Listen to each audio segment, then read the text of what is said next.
Coming up on today's Airborne, CubCrafters delivers its 300th LSA. The Gulfstream G650 sets a speed record between New York and Mumbai. And the FAA proposes rule changes for upset recovery and stall recovery training.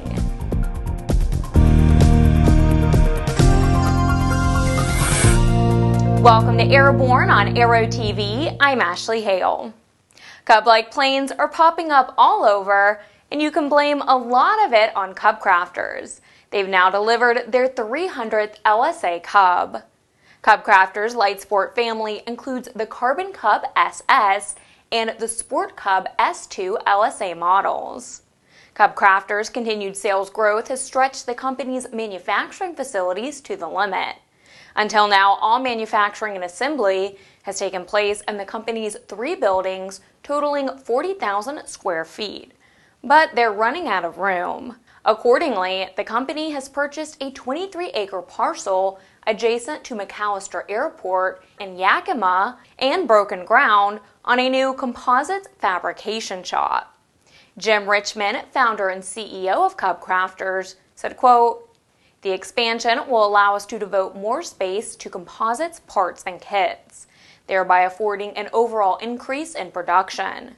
Looking forward, the new property will accommodate additional construction as our needs grow." End quote.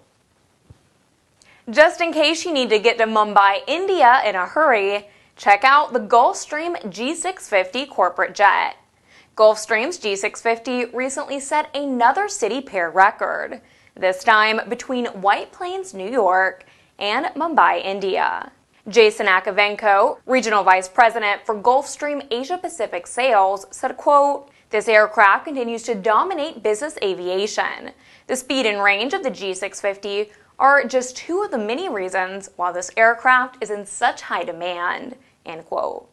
The time for this 7,115 nautical mile flight was 13 hours and 49 minutes, giving it an average cruise speed of 0.85 Mach.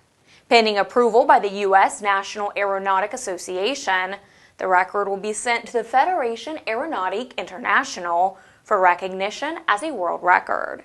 If you're looking for a good case of jet lag, it looks like the Gulfstream G650 is the right choice. You're watching Airborne. We'll be back with more news and our feature of the day. ADS-B will be mandatory for most aircraft by 2020 in the United States. But you can benefit from ADS-B today with the Bendix King KT-74 Mode S transponder. The KT-74 meets the global mandates for ADS-B out when attached to a suitable WAAS GPS.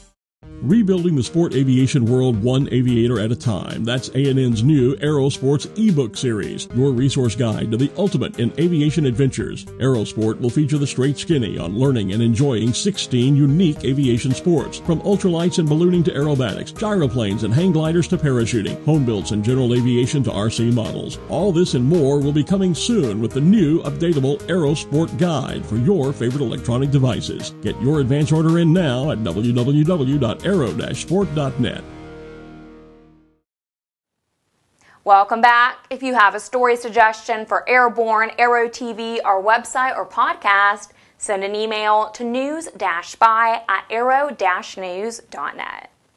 The FAA continues to expand its guidelines for upset recovery and correct responses to stalls.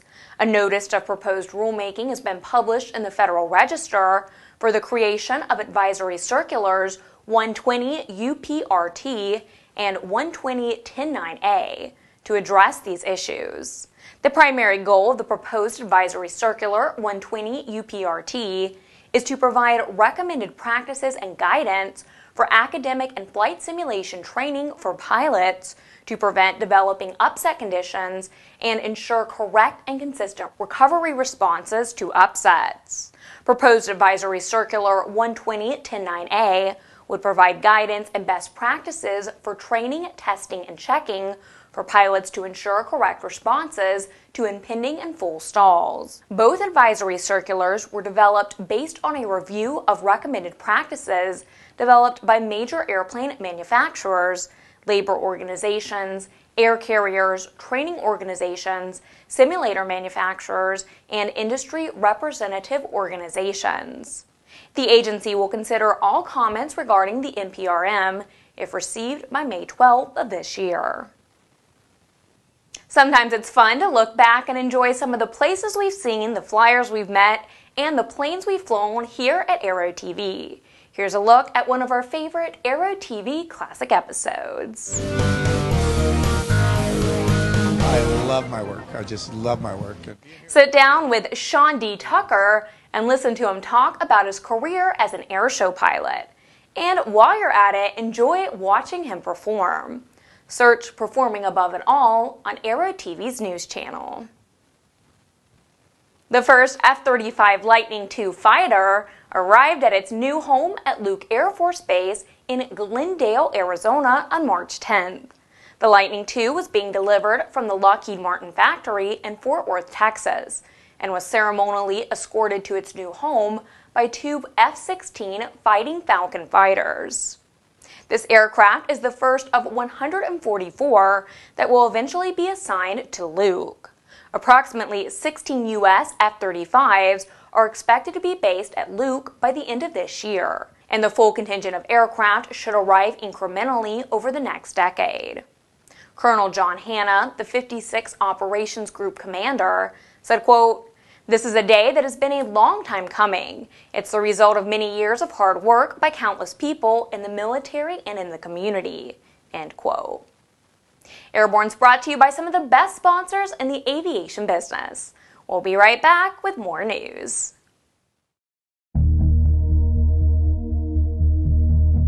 Since the early days of powered flight, pilots have struggled with landing in crosswinds and learning proper crosswind landing techniques. Even today, most crosswind landing skills are learned through trial and error, sometimes with disastrous results.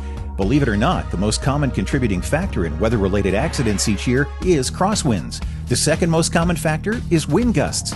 In fact, crosswinds and wind gusts cause more landing accidents than fog, thunderstorms, and icing combined. That's where the Redbird X-Wind SE comes in. It teaches pilots the proper techniques to meet and beat these top two causes of weather-related landing accidents. By placing pilots in gusty crosswind conditions for extended periods of time, the X-Wind SE gives instructors all the time they need to teach the pilot the proper techniques for landing in challenging crosswind conditions. For more information on Redbird flight simulations, the Redbird X-Wind SE, and Redbird's entire line of flight training devices, visit www.redbirdflightsimulations.com. Welcome back. If you'd like to support Airborne, Aero-TV, our website or podcast, drop an email to jim@aero-news.net. Here's an example of how an aviation industry pays it forward to help assure its own survival. During the 57th Annual Aircraft Electronics Association's International Convention and Trade Show, the AEA's Educational Foundation announced the names of 22 individuals who were awarded scholarships worth more than $125,000 for the 2014 through 2015 academic year. The AEA Educational Foundation awards scholarships to students pursuing a career in the general aviation, maintenance, and aircraft electronics industry. The intent of these scholarships is to identify and reward those individuals who best exemplify the qualities that lead to success in the aviation industry. The foundation was created in 1990, and since its inception, the AEA Scholarship Program has awarded more than $1.5 million in scholarships. Numerous awards are available ranging from $1,000 to more than $40,000 each. Requests for complete scholarship packages for the 2015 through 2016 academic year can be made after October 1st, 2014 by visiting the AEA website.